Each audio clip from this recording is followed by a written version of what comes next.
Support the video with a like and drop your thoughts in the comments. I read every single one. Thank you. I used to think teasing my husband was harmless. A little joke here, a playful jab there. Nothing serious. We've been married for 8 years after all.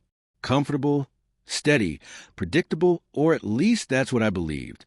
It started with Daniel, my best friend from college. We'd always been close, but after his recent breakup, we'd started spending more time together.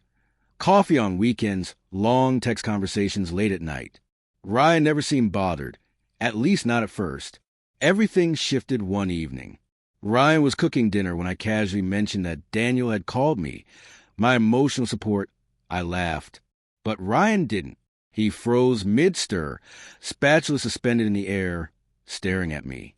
Not anger, not jealousy, just something in him had shut off. "That's funny," he said flatly. "Does he support you more than I do?" I rolled my eyes. "Oh, come on, Ree. Don't be so serious. He's just a friend." He didn't respond. He simply turned back to the pan, stirring silently. The sound of sizzling onions suddenly felt deafening. That night, he barely spoke. I brushed it off, assuming he was just tired. But over the next few days, subtle changes became impossible to ignore. He stopped texting me during the day. He no longer asked about my plans. The warmth that always filled our home was replaced by something heavy, invisible, a tension humming just beneath the surface. When I met Daniel for lunch that Friday, I found myself checking my phone constantly. No messages. No, "How's your day?" from Ryan. No, "You okay?" Daniel noticed my distraction. "Everything all right?" he asked, sipping his coffee. "Yeah, just marriage stuff," I said, forcing a laugh. "Ryan's been moody lately." Daniel smirked. "Maybe he's jealous of me." "Maybe," I replied half-jokingly. But somehow, the word jealous didn't feel funny anymore. When I got home, Ryan was on the couch, staring at his laptop. "Hey," I said, dropping my bag. "Hey," he replied without looking up. I waited for him to ask about lunch. He didn't. So I nudged.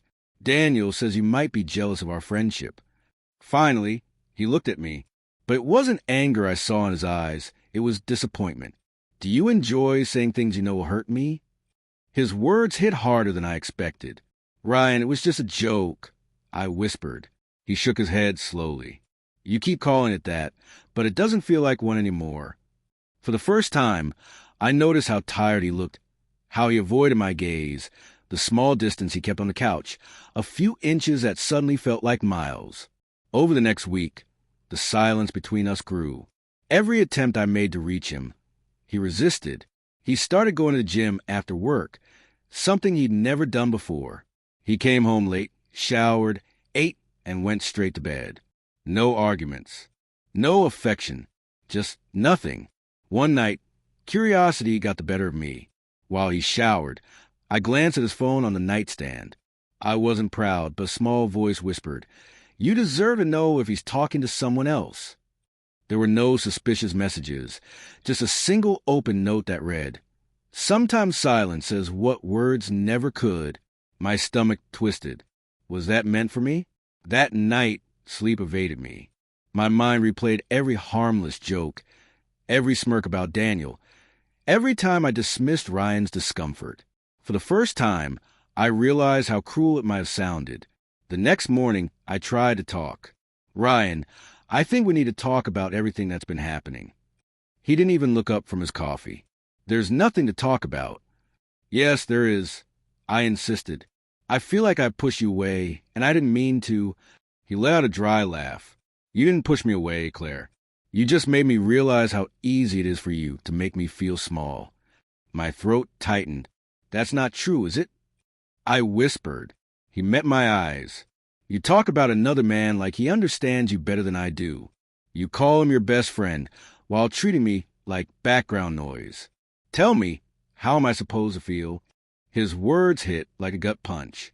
I had been so busy proving I wasn't doing anything wrong that I never stopped to ask if I was hurting him. That evening, I texted Daniel, "We need some space." He didn't take it well, accusing Ryan of being insecure and controlling. But for once, I didn't defend myself. I simply wrote, "This isn't about him. It's about me realizing what I've been doing." When Ryan came home, I was waiting. No makeup, no defenses. Just me. I told Daniel we can't talk for a while. I said quietly, "I think I crossed a line." He studied me for a long moment. "Why now?" "Because I finally realized you were never jealous. You were hurt, and I made it easy to hurt you." He didn't respond immediately. Then he sighed. "You know what the worst part was?" I shook my head, not hearing you talk about him, realizing you didn't care how it made me feel. Slowly, he reached out and took my hand, not forgiveness, but something closer to exhaustion. "I just need honesty from you, Claire. No jokes, no comparisons." Tears burned my eyes. "You'll get it, I promise." We didn't fix everything that night. Some damage can't be undone in a single conversation. But as he held my hand, I realized something I'd never admitted before. Love isn't just laughter and comfort. It's protecting each other's hearts, even when you think it's just a joke.